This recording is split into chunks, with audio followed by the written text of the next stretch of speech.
Hey, hello everyone. Hope you all are doing great. Welcome back to my channel. My name is Mayuri and today's vlog is about Kolhapur. During my childhood, being neighboring district, for many times Kolhapur has been part of our weekend getaways. That is why it has very special place in my heart. आम्ही पहाटे बाहेर पडल्यामुळे आम्हाला सूर्योदय सुद्धा पाहायला मिळाला. कणकवली ते कोल्हापूरमध्ये असलेले घाटमार्ग हे आपल्याला सुंदर अशा ठिकाणांची एक प्रचिती करून देत असतात. On our way we spot this beautiful and mesmerising location, so decided to take halt. इथे पोहोचल्यावर वाऱ्याची आणि थंडीची एक वेगळीच जुगलबंदी चालू होती. तुम्ही पाहू शकता. Wind was challenging our ability to stand strong. आणि तरीसुद्धा मी स्वेटर घातला नव्हता कारण मला इथे फोटोज क्लिक करायचे होते. हे तळ तुम्ही बघू शकता, इतकं सुंदर आणि स्वच्छ आहे की इथे पाहतच राहावं असं वाटत होतं.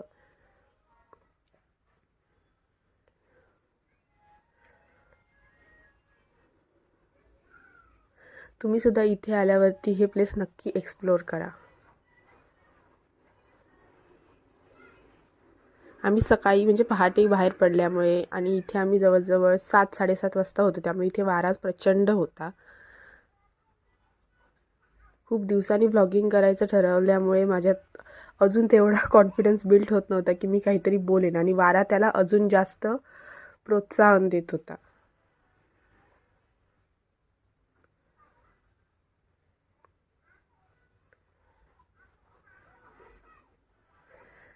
ह्या तळ्याला बाय बाय म्हणून पुन्हा भेटू असं म्हणून आम्ही निघालो आमच्या पुढच्या प्रवासाला.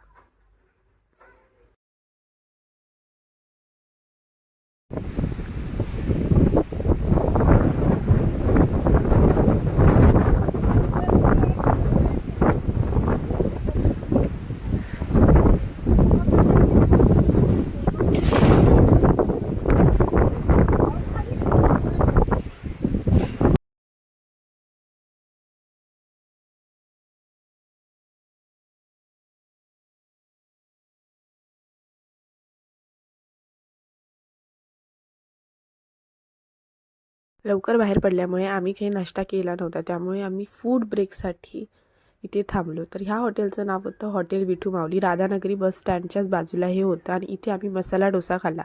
इथे अजूनही काही ऑप्शन्स अवेलेबल होते फॉर ब्रेकफास्ट, पण आम्ही मसाला डोसा प्रेफर केला आणि खरंच हा खूप छान होता. जर तुम्ही ह्या मार्गाने जात असाल तर तुम्ही इथे नक्की ट्राय करा. त्यानंतर आम्ही पोहोचलो करवीर निवासिनी श्री महालक्ष्मी मंदिर येथे, म्हणजेच आपल्या अंबाबाईने नावाजलेल्या ठिकाणी. तर आपली अंबाबाई ही 52 शक्तिपीठांपैकी एक आणि 3.5 शक्तिपीठांपैकी, महाराष्ट्रातील 3.5 शक्तिपीठांपैकी एक आहे. आणि तिचा महिमा हा काही फक्त कोल्हापुरात, महाराष्ट्रात किंवा आपल्या भारतातच नाही, जगभरात प्रसिद्ध आहे. तर आम्ही पश्चिम दरवाजाने मंदिरामध्ये प्रवेश केला होता आणि आम्ही लवकर आल्यामुळे आम्हाला दर्शन खूप चांगल्या प्रकारे भेटलं. कारण आमचं दर्शन जसं झालं तसं आम्ही पाहिलं की मुखदर्शनासाठी सुद्धा खूप लांब रांग लागली होती. आणि जे नॉर्मल दर्शन असतं तिथे तर खूप प्रचंडच रांग होती. आपल्या मंदिरात आपल्याला माहीत आहे की ते कायमच रोजच इतकी गर्दी असते. आम्ही पोहोचलो त्यावेळी मंदिरामध्ये कन्स्ट्रक्शन काम सुरू होतं आणि ही काही माझी पहिली वेळ नव्हती मंदिरात जायची, पण इथे मी जेव्हा जेव्हा येते तेव्हा मला नाविन्यपूर्ण प्रसन्नता अनुभवायला मिळते. हे मंदिर आपल्याला नेहमीच आपुलकीने आपलंसं करतं.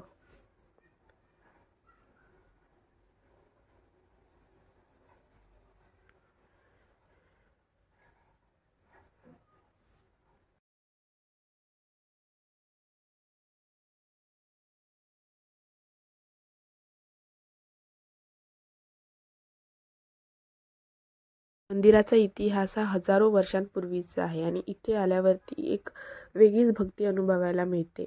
अगदी प्राचीन काळातील हे मंदिर आहे, त्यामुळे अगदी खरी भक्ती म्हणतात तशी अनुभवायला मिळते. कुठलाही आर्टिफिशियलपणा वाटत नाही.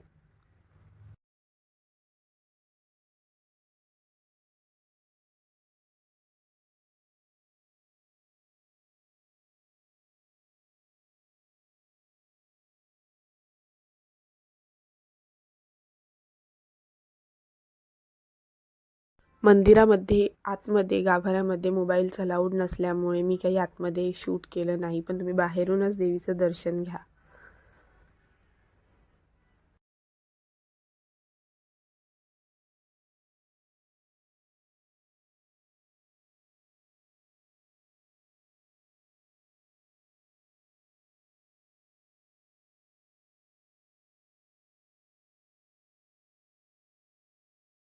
हे दर्शन झाल्यानंतर आम्ही नजीकच स्थित असलेल्या अंबाबाईच्या दुसऱ्या मंदिरात गेलो. Interior of this temple was giving me the vibe of ancient wadas, the pillars, chandelier and everything. इथे आम्हाला राजर्षी शाहू महाराजांचा पुतळा म्हणजे एक स्कल्पचरसुद्धा बघायला मिळालं आणि इथे काही अजून स्कल्पचरसुद्धा होते. इथे आम्ही पोहोचलो त्यावेळी खूप लोक रेस्ट करत होते, स्टुडंट्स होते. तुम्ही देखील पाहू शकता की किती जुनं असं कन्स्ट्रक्शन वाटत आहे आणि किती अगदी ओल्ड एस्थेटिक वाईब देत होतं.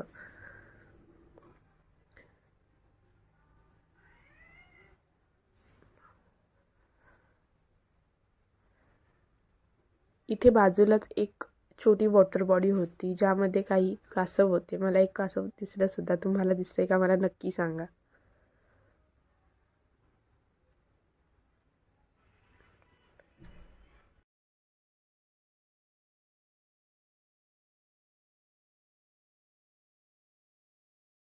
लवकर आल्यामुळे आमचं दर्शन हे खूप व्यवस्थित झालं होतं.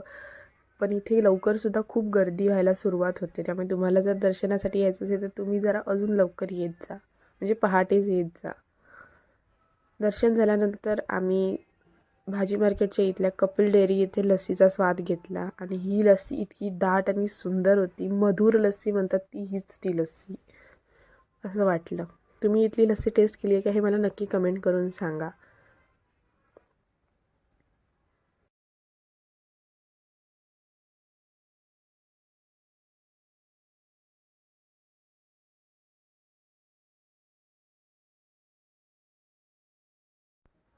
कोल्हापूरला आलो आणि रंकाळा येथे नाही गेलो असं थोडी होणार आहे. तर आम्ही त्यानंतर रंकाळा चौपाटीला गेलो आणि रंकाळा चौपाटी म्हटलं की मला माझे ओल्ड स्कूल डेज आठवतात. आमची जेव्हा इथे ट्रिप आली होती त्यावेळी आम्ही सर्व फ्रेंड्सनी खूप जास्त मजा केली होती.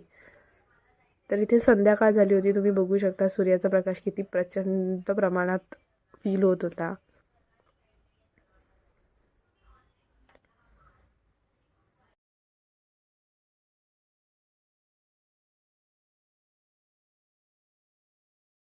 संध्याकाळची वेळ होती आणि ही वेळ असते पक्ष्यांची स्वच्छंद गिरट्या घालण्याची आणि रंकाळ्याच्या तलावावरती पक्ष्यांची अशी गिरट्या घालण्याची एक शैली वेगळीच असते आणि ही बघण्यात एक वेगळीच मजा असते. Hope you all like this vlog, and if you like then don't forget to like, comment, share and subscribe to my channel. Thank you for watching. Ending this vlog with this beautiful sunset.